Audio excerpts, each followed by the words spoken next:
Hello दोस्तों, नमस्ते। आपका हमारे चैनल पे स्वागत है। और एक गाना सुनाने जा रहे हैं, आप लोग को कैसे लगेगा। नाच चुटकुल्ला गीत है, नाच गीत चुटकुल्ला। तीन बचनिया हमारी माना तब हम तो से राजी बला मुआ।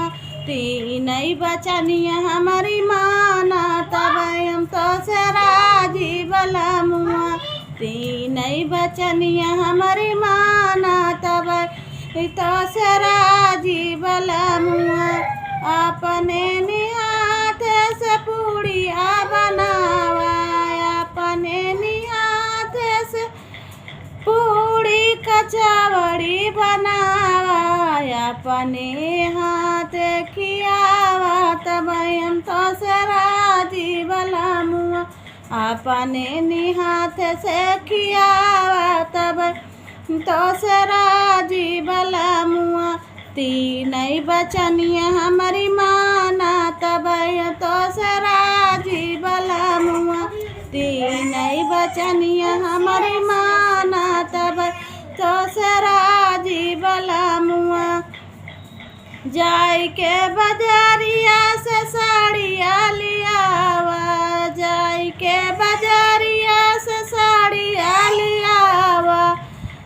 अपने हम के पहनाई के घुमावा तब में तो से राजी बला मुआ। हम के पहनाई के घुमावा तब में तो से राजी बला मुआ। तीन बचनिया हमारी माना तब तो से राजी बला मुआ। तीन बचनिया हमारी माना तब तो से राजी बला मुआ। जाई के बाजारिया से चाउमीन लियावा, जाई के बाजारिया से चाउमीन लियावा।